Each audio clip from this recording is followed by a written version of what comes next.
Hello, it's Adedoyin Jaiyesimi here, and welcome to my YouTube channel. This is the frequently asked questions series where I'm answering questions that communications and public relations professionals have asked me.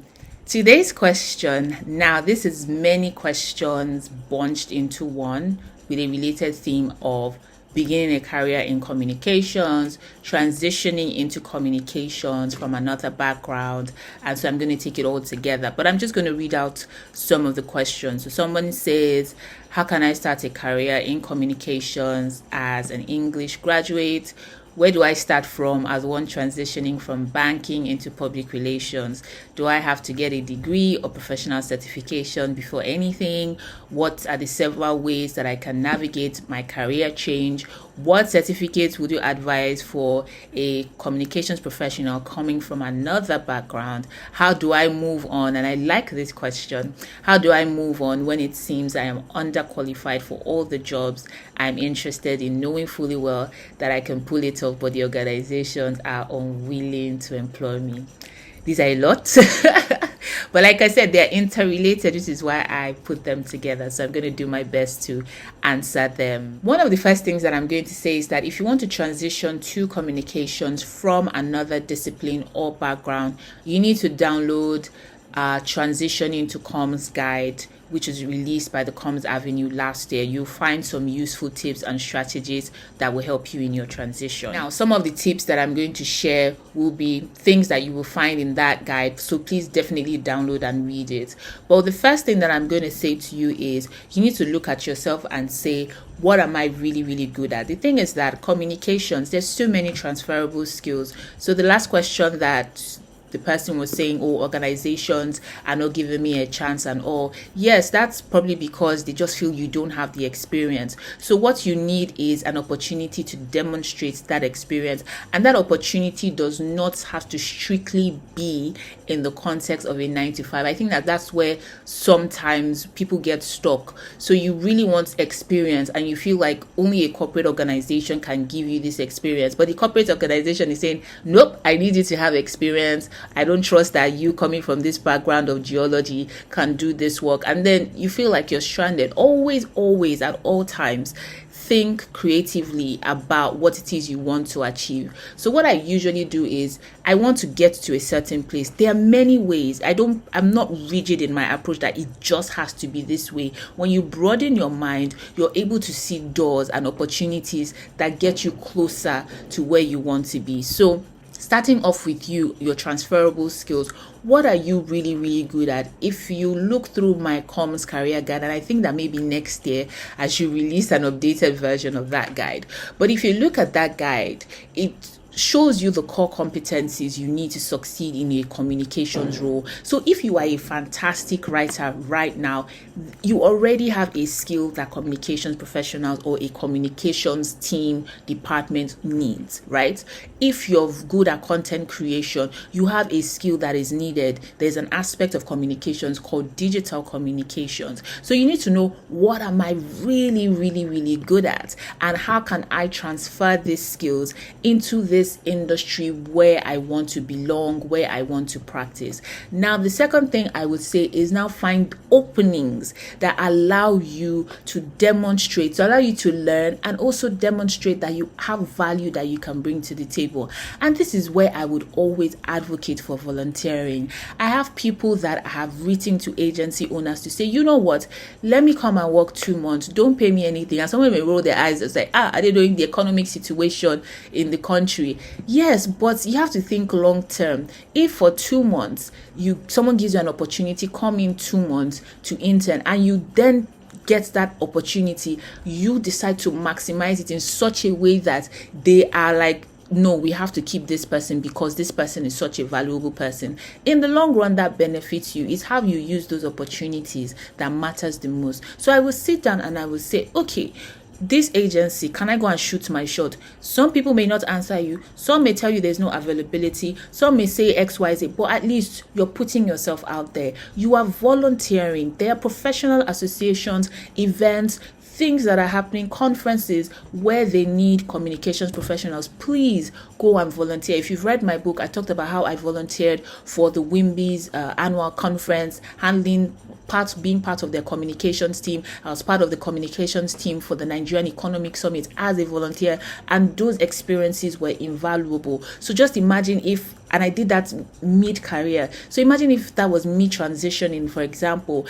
I brought value, and over the years that has helped me to build my network and hone my skills, and it's on my CV. Nobody needs to know that, I was not paid for this thing. What is important is I have the experience, I have done that, and you must be able to build that body of work. So let's go back to writing, for example. So let's say you are a very, very, very strong writer. Do you have a blog? How are you using your LinkedIn and your social media pages to even communicate the fact that you are a strong copywriter or you can write articles? Are you walking up to people and saying, let me help you, or let me handle your personal communications, for example? How are you using that thing that you're good at? Because it's in doing those things that you then find an opening that leads you to where you want to go. And that's why I really need you to think very creatively about it. Again, if you read my book, you'll find that one of the reasons why I wanted to volunteer for the WIMBY's conference is I felt like they had my target audience, the women that I wanted to have as my clients. And while it wasn't that, the first time I went for the conference, I volunteered, immediately, it brought out the clients that I wanted. Over time, it yielded the results that I wanted. You just need an open door to an organization. You go for an industry event, maybe you come for a Comms Avenue event, connect with the speakers. Some people, they're not connecting, they're not articulating what they want. I'm interested in this, if there's any opening. And then you follow up with the person, let them see that you're interested, let them see that you are a person of value, because a lot of people are asking for opportunities, then they will be given the opportunity and then they don't use it. But that's not the point of this conversation. So the first thing that I said is think about your transferable skills, and then think about how you can access opportunities that allows you to build your body of work and that allows you to also learn. You can volunteer with an agency, you can volunteer with the comms department of an organization. If there's even an organization that they do maybe quarterly events, just say, let me be a volunteer for this quarterly event, so that you put it on your CV. You can write to agency owners that you want to intern, you want to learn. It's going to require a bit of humility, but I believe that there will always be an open door. Always. It's just that sometimes we just have a rigid approach or way of thinking about it. You can attend a webinar and you just realize, here's an opportunity. Maybe they do this webinar every month. Can I volunteer to be part of the planning committee of this webinar? And it's an industry, it's a communications public relations webinar, and all I'm doing is to help them support with finding speakers, writing to speakers. You don't know what opportunity can then open up for you to then go into an agency full-time, or maybe the in-house team of a corporate communications department, and then you move on from there. So all these stories that I'm just telling you is really, really think creatively about it. And the third thing is be willing to put yourself out there. Talk about what you want. When I always tell people, if you're looking for a job, if you're looking for an opportunity, and the people around you don't know, it's a bit problematic for me, because you don't know.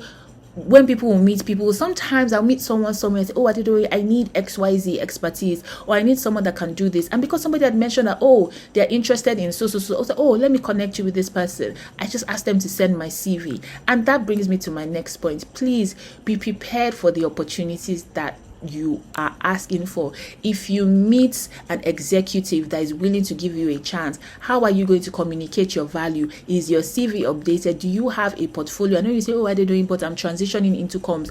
Yes, but you can create a portfolio that highlights things that are related to competencies in communications. So in your job now, or in your previous role, you were in charge of handling events. There is a part of communications that regards events. Maybe you were in charge of strategy, you were in charge of something creative. Highlight those things. The volunteering opportunities or engagements that you've been part of, highlight all of those, because that shows people that you are hungry and you are eager. Another thing that shows people that you are hungry and eager is be part of courses, join webinars, professional associations.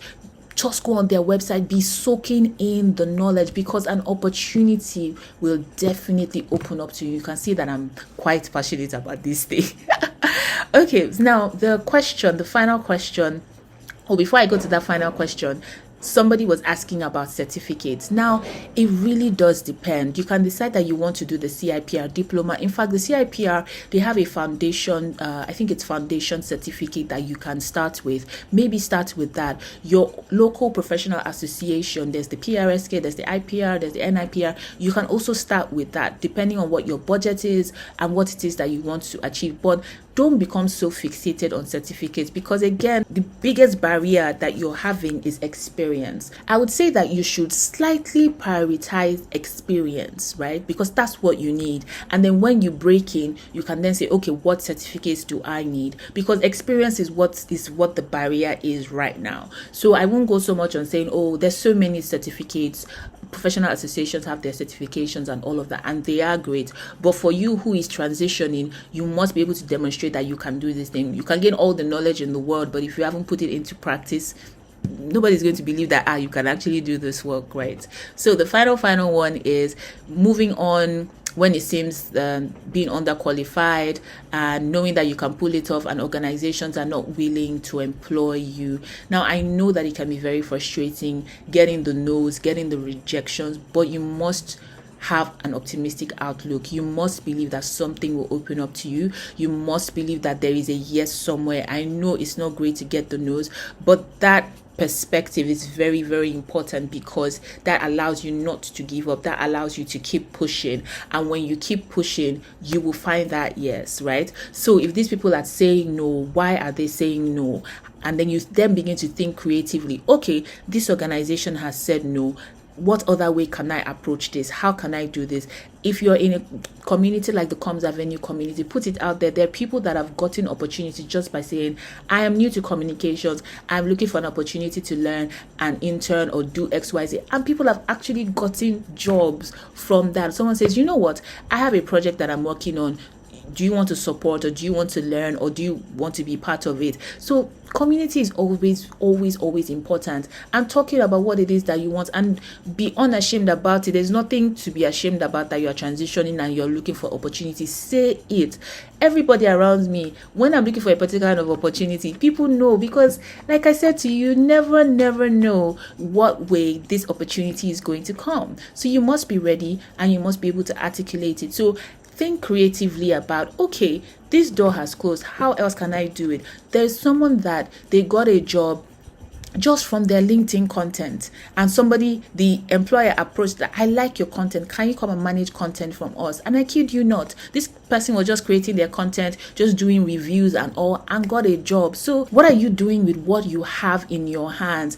Sometimes when God wants to bless us, he asks us what is in our hands. There are things that are in our hands that are absolutely valuable. So if, for example, you're a great writer, you're great at certain things, how are you using your social media platforms to communicate and showcase that? You will be so surprised that if you stay committed to even showing up on LinkedIn, showing up on Instagram, maybe it is your blogspot.com, is there still blogspot.com, wordpress.com, somebody would be attracted to what it is that you are putting out. And then you're going for events, you're deliberate about networking, you're deliberate about showing up for industry events, something will open up. I'm such a believer in opportunities opening up, and usually they open up when you least expect it, which is why I always say, please be prepared. So what is in your hands that you can begin to use now, that you can begin to show your hunger, your passion, to begin to show that, yes, I'm really interested in this thing. Our first community manager, the first time that she had approached me that she wanted to learn from me, maybe it was like at the beginning of 2020, and I didn't give her a positive response because I had just shut down my agency. But she attended events that I was doing that was not even related to comms. And then when we were starting the Comms Avenue, she said, can I volunteer? And I was like, you know what? I need a community manager. This babe wants to learn from me. This is an opportunity. And that was how she became a community manager. And now she has such a thriving career. So again, it's how hungry are you for this thing that you want? How are you able to spot the opportunities? But beyond that is preparing yourself. I think that preparation stage, no matter how long it is, you will find that in that preparation stage, when you do it well, it helps you to take advantage of opportunities. And like I said to you before, please download the Transition into Comms guide, join the Comms Avenue community, and I really, really wish you all the best in your career journey as you transition. And I know soon enough, something will open up for you. Thank you for watching. Bye.